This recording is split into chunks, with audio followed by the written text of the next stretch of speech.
ran an experiment that looked at, what's more effective, sending curated content that's related, we accelerate users based on what they engage with, or just front loading the most popular content that we have and just delivering that more quickly up front. Good morning, and thanks for coming today. Out of interest, how many people here have heard of Autopilot? Oh wow, okay, great. And anybody using Autopilot? All right, so we have a few. Well, thank you for having me. As Peter described, I'm the CMO and head of growth at Autopilot. We are a visual marketing software for automating customer journeys. And we're based in San Francisco, as well as a lot of our core engineering is actually in Sydney. The three founders, the brothers, are Australian Sharkey brothers, they're called. And the CTO moved back to Sydney last year. So we actually have a split working arrangement, which is great. We also have Dylan in the back room here. If you ever put in support tickets on European hours, he's handled a lot of our support in the last, has run the support out here for the last 2 years and is moving to work with partners soon. So my background is before Autopilot, which I joined 2.5 years ago, sort of pre-revenue, pre-customers, when we were really ready to launch the product. I was at Zendesk, where I was the head of online sales, which really was a growth role spanning sort of online acquisition, growth, and retention. And then before that, I co-founded my first company, which also had a highly automated business approach that we sold to an enterprise business. It was called CVS Dude. So without further ado, I'm going to proceed here.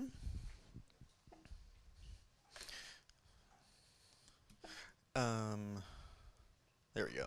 So this is Autopilot. The reason why Autopilot exists is we've felt for a long time that automation and marketing automation has been too complex and too expensive. I've been a power user myself for many years, using systems like Marketo and HubSpot and Eloqua and integrating product into Salesforce and triggering off of it. But it's expensive and it takes a lot of time and sophistication to set that all up. And really what we're trying to do is make it possible for pretty much any startup to be able to develop these personalized and contextual journeys that allow you to engage it the right way. Kind of like the last speaker from Crowbox, I really liked his description around drivers of persuasion and engaging at the right time in the right way. And that's really what we're about, is be able to pull your data together so you can trigger and segment in real time and then engage accordingly. So some of the things we do is we help people build automated onboarding, for example, or reactivation of cold dead leads, or nurturing, or segmented emails, or just newsletters. It's visual software for automating customer journeys. We connect to over 800 marketing applications, as well as many other tools, including through Zapier and Segment. And we offer the insights and intelligence to help you do better marketing. Also, one piece, we've been growing quickly, and one of the ways that we've been growing is through SEO. We've just really focused a lot on developing the right content for the search terms that people are searching for on the web, particularly around nurture and onboarding and user acquisition. We've grown. We launched 2.5 years ago. We're averaging 18% month-to-month revenue growth, over 3,500 customer ads. And I show this really to show that we have been so far working very hard to maintain strong growth, and a lot of that has come from using our own product and the strategies that I'll talk through today, which is about automating your growth engine. So first of all, why automate? Why is it important to do this? And I've been a proponent of this for many years. The idea is if you can lock in your best practices and identify the real triggers for growth, then automation allows you to scale very quickly with a small team and do things like differentiate your company around the experience of the actual service. As we all know, having a great product is important, but the product experience is what turns heads for users online, creates virality, and so on. So it's about creating that initial impression is one of the key reasons to automate. Companies like Slack, they focused on zero learning curve and creating this really strong experience. Zendesk is all about keeping customer service software beautifully simple. But also it's intelligent the way it nudges you and helps you along the way. And with Autopilot, we're really about trying to empower our users to have access to the data and the channels they need to create these experiences. So one is to really win on customer experience and differentiate against your competitors, not because of better pricing or discounting, but because actually it helps you have you're actually providing a better experience for your customers than your competitors are. That's one benefit. Another key benefit of automation is you can grow leads faster. So research we did 2 years ago in our annual State of Industry report, nice growth hack, by the way, is You can create a SurveyMonkey survey. You can use Cint.com, buy 500 marketing executives or users from around the world to fill out your data, and then from that put together a pretty impactful report that we got 17 press pickups from the last 2 reports that we've done, and that's not hiring some expensive outsourced research firm. It's just doing that ourselves. But anyway, one of the things we learned there is that those who automated and stayed in touch at least weekly with their customers generated on average twice the leads of those who didn't. So that's one benefit, is just frequently being in touch with customers. The second thing is really what I'm showing here, which is growing your customer lifetime value. First of all is through monetization. So as we are well aware, bringing customers to your site and converting anonymous into known users into paying users is a key objective for any web-based business. And the last talk did a really nice job of breaking that out and the micro moments along the way you want to convert around. So obviously increasing conversion rate of visitors to purchasers is a great way to drive revenue without having to drive more top of funnel. The second is driving better engagement and retention, right? So the most successful customers are those that you onboard right the first time and set them up from early on. And then secondly, on most SaaS companies I've ever seen or worked with, at least half your customers are suboptimally using the product, if not more.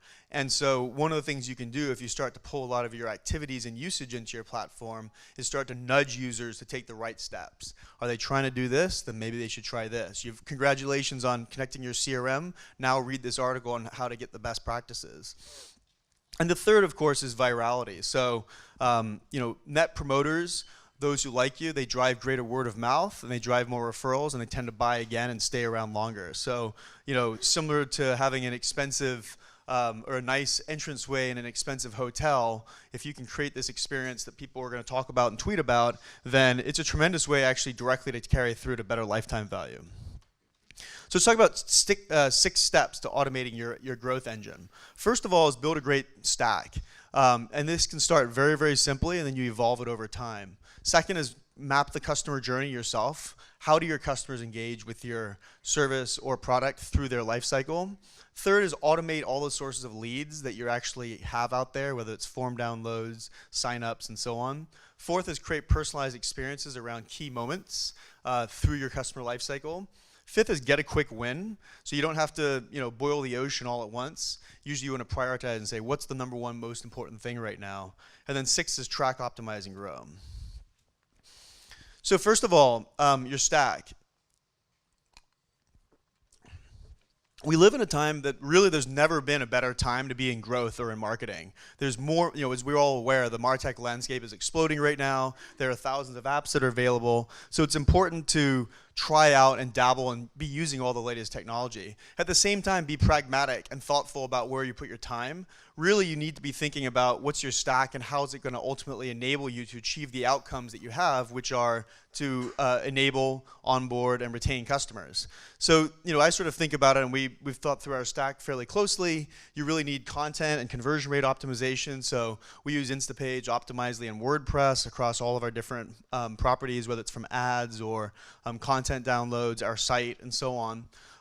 You need to capture leads and lead gen. So, we use a combination of Zapier to be able to pull in data like Eventbrite registrations or GoToWebinar registrations into our automation, into Autopilot. Third, you need your marketing automation layer, which in the past was a big heavy thing, but it doesn't have to be. There's services, whether it's Autopilot or others out there, that allow you to be able to effectively pull different sources of data and from there be able to trigger automated follow-ups. Fourth is you need to have that integrated with products and billing. Again, don't have to do it all at once. You can evolve into it, but at a bare minimum, if you can just pass a couple of key events into your platform, then you can start to do much more personalized engagement that has a big impact on conversion. Fifth is your CRM, if you're using one. We use Salesforce, mainly because we have a deep integration with them, and it's still, despite being heavy, it has a lot of data capabilities. And then 6 is attribution analytics. Again, we started off with just reports in Heap and Salesforce and some in Autopilot, and more recently have been investing in Infer for predictive scoring, which I'll come back to, and Visible for attribution, because really it's that multi-touch view of your customer funnel that has the big impact. If you're investing a lot in content and a lot in ads, you're probably going to be finding, as we did, that you might be as much as 40% over-attributing to paid sources. It might be under-attributing unpaid by as much as 30%. So it's important to start to measure that all the way through, and so that's an area that we've focused on a lot in the last 6 months. So the second step is mapping the customer journey, and it sounds like this really high-level esoteric act, but we did research again last year, and we found that we split out the high performers from everybody else, and the high performers were defined as those who hit 80% of their goals or more. And one of the things we found is that 71% of high-performing marketers have defined a customer journey map internally, and 88% of those say it's driving better customer acquisition, satisfaction, and retention, particularly when they bring data in and use data in different ways to drive customer satisfaction. So here's some examples of an acquire, nurture, grow framework that we are really evangelizing with our customers and providing a way to think through how and when to engage with customers. Acquire could be things like following up with lead inquiries, routing leads to either an online experience or to a sales team, and then onboarding customers. And our customer live chat has done a terrific job of showing how they can use personalization as part of that download process to be much more effective in how they generate leads. The second is the nurture phase. So whether it's customers who have not yet purchased from you, but they've inquired and they've shown interest, whether it's customers who purchased and then churned and you want to reactivate them, whether it's e-commerce companies where, like the last demonstration, maybe they got to that shopping cart step, didn't buy, went away, and you had a last moment, you could potentially run a reactivation to bring them back up, either to complete that shopping cart or a month later to come back and say, you were interested then, would you like to see now? And then in terms of growth, then once a customer or is a buyer or a repeat buyer, then the objective is to keep them interested and keep them up to date. So whether that's events and webinars that you're doing with your customer base or newsletters, and we've seen some really interesting examples of people who will ask early on in the various forms of content they'll send to their customers, are you interested in skiing or snowboarding, for example, and use that response, demographic or behavior-based responses, to segment newsletters with really tremendous results without a lot of extra work on the front end. And also, of course, things like cross-sell journeys that can be run to recommend related products and services. So an outcome of that of going through this exercise is something like this, which is an internal working document we have, which basically breaks out from anonymous to known traffic, raw leads to qualified leads, and then to customers. And we've broken out here all of our initial anonymous sources from our sources of traffic from paid, for example, retargeting and search and display and all the different paid programs that we do. Our organic sources, so a lot is SEO and content. We do contributed content to many third-party services, write on third-party blogs. We're very active on social. So all those, and organic SEO is our #1 source of traffic and trials currently. Press or thought leadership work that you might be doing, working with partners and community. Each of these provide opportunities to add a UTM linked URL on those referring sites, and then segment those referrers and provide a customer experience that's built around that. So you could run an ad group, for example, on snowboarders who want to purchase in the month of May from Facebook group, and you could create an email, a landing page, and then a follow-up that's related to that.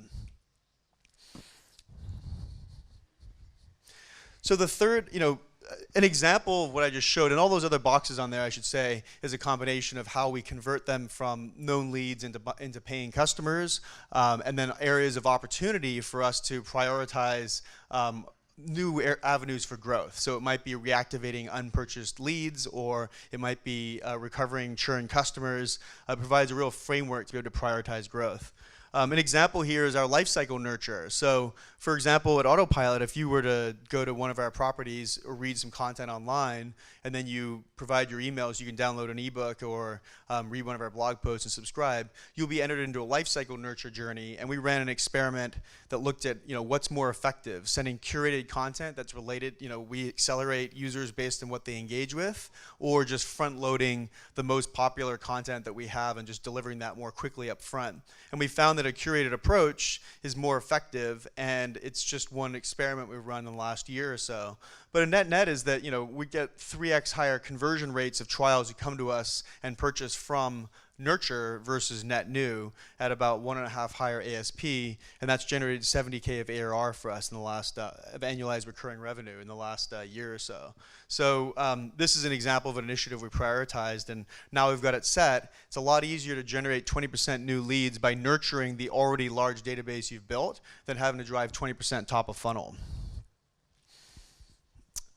So the third step is automating lead capture, which I've spoken about for a few minutes. This graph here, so an interesting stat is only about 25% of the people who engage or inquire at the company are actually ready to purchase or even engage in purchasing today. Of the other 75% though, and this is sort of rule of thumb industry benchmarks, of the other 75%, half of those will be ready to engage within 12 months.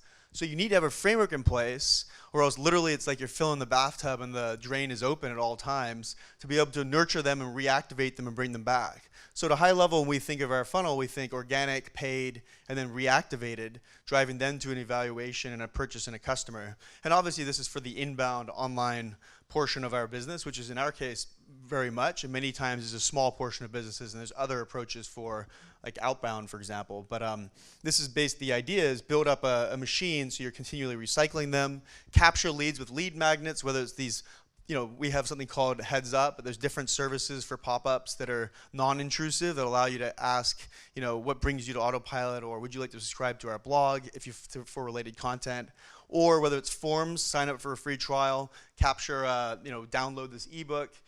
These are ways in which you can effectively convert anonymous users into known contacts, and from there take them into a retargeting and a nurturing funnel.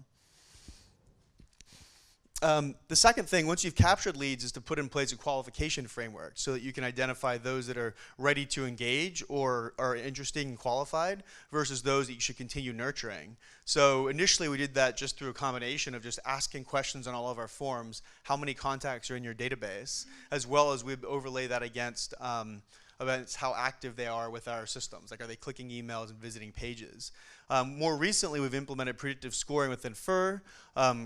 It's basically a continuous multivariate regression that Infer runs. It gathers like 1,000 signals about each of your leads, including, does this company have a Crunchbase profile? Is it hiring? Is it growing? Does it have, it breaks down each of your different email components, the letter within your email, the phone numbers, the IP region, the technologies it's running on your site. So it pulls out, harvests a huge amount of independent data as well as the data we provide it. And then it basically regresses and looks at what's the independent effect of each of these different factors on whether or not a company has purchased from us in the last 12 months. And then based on that, it then can predict moving forward, it'll actually score from a demographic perspective each new lead that we capture. So what you see here, for example, is our A's converted about 2.1x our baseline conversion rate, which is 8.9%. The B's convert at 1.4x higher than that, the C's at 0.5, and D's 0.1. So putting in place this framework has provided two sort of benefits. One is we'd no longer route any D's to our sales team. For a long time, we basically had 1 or 2 salespeople, and now we've got about 6 or 7. So it's becoming more important to provide qualified leads, which is the key element in having a successful business, a successful online business. So one is we route all Ds automatically as a secondary criteria to our online self-service experience, regardless of how large they will indicate. And then B is from a growth and marketing perspective, we do monthly D analysis. We look at the sources that are driving Ds, and we obviously work to deprecate those activities or channels. So the third thing is once you've captured leads and qualified leads, then it's about routing those leads to the right place. And so we have this concept that we call swim lanes, which is, if someone signs up for a service, for example, in most cases you probably want to take them through a self-service type experience, and maybe you just want to find a few that are, maybe they came from HP, for example, or Intel, or Nike, or Procter & Gamble, and you want to qualify those out and send them to an enterprise sales team, kind of like our customer Lyft does. They basically find all those that are targeted accounts and assign those to their targeted accounts team. So what you can do is build what we call these swim lanes, where based on certain criteria, you could say, if they meet these targeting criteria, assign to sales, otherwise continue to drive them through an online channel where they purchase, and the experience is independent of sales. And then we've actually taken 3 channels. We also have an in-between channel that's like group demos, self-scheduled time with one of our consultants, and it's a very effective way to have a high volume of trials with not so many internal people, so it really allows us to scale that up. What you see here is, 57% of our trials go through an online experience, 30% go through this velocity, and a small portion go through our direct, and then those equivalently break out into MRR. That actually velocity is a really big channel for us.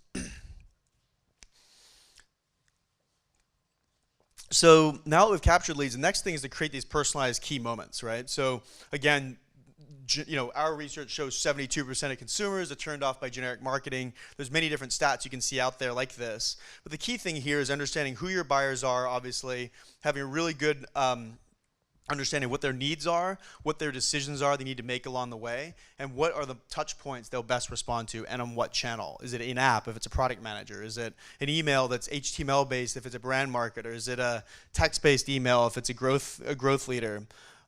So first of all is doing this internal exercise of building out your personas, going deeper. There's also quantified buyers personas you can build, which bring in the economics and the unit economics of how much do each one of these represent from an ACV perspective, the cost of acquiring them, and taking a persona-based approach for building. Either way, going through a persona exercise internally is a helpful way to get everybody focused. And then secondly, a couple examples of things you can do, like usage-triggered nudges. So these are kind of playing again off the last talker, things you can do along the way. In this case, our CEO pops up and says, hey, I noticed you haven't added our tracking code. Want to capture forms, track activities, and display on-screen messages on the second day of our trial if you haven't yet added the tracking code. We've got customers doing this from all different industries and types, but it's a very, very effective way to drive and nudge them at the right point in time in a highly personalized fashion. And then you can congratulate them for doing so and provide the next little tip along the way. So we do a condition check after that the next day, and if they have taken that action, they'll receive this congratulations note, and now we'll recommend the next thing they do to get set up. So starting to build in place these breadcrumbs, you can see 88% response rates, opens, and 24% response rates. So by being personalized, you can get very high engagement. Same thing with our nurturing. We have nurture that comes out again and mentions, keeps people interested, and then based on what you click in, we'll send semi-related content. It always needs to be better, but and then if people come to our site, then we also pop either on-site messages or emails that follow up. A third, I love this example, is again our customer live chat. One thing they did is they really want to build out social reviews, and so early on they used an NPS service, and they would sync in the promoters, so the 9s and the 10s. So anybody, if you ask the question, how likely are you to recommend a friend or a colleague, if you respond back and say a 9 or a 10, you're a net promoter, and they'll take that, trigger a follow-up journey that says, thank you for taking time to rate us. Would you now be willing to write a couple minutes to write a review on GetApp? And in doing so, and this was a tactic that they shared on a webinar we did a year ago, they showed they've managed to build over 120 reviews that's having a meaningful impact on their sort of word of mouth business. Again, very high open rates and click rates to what's essentially a solicitation. It's an outbound email asking someone for something, but because of the fact that it was triggered and it's appropriate and it's targeted to the right segment, you get these really high response rates that have a big impact.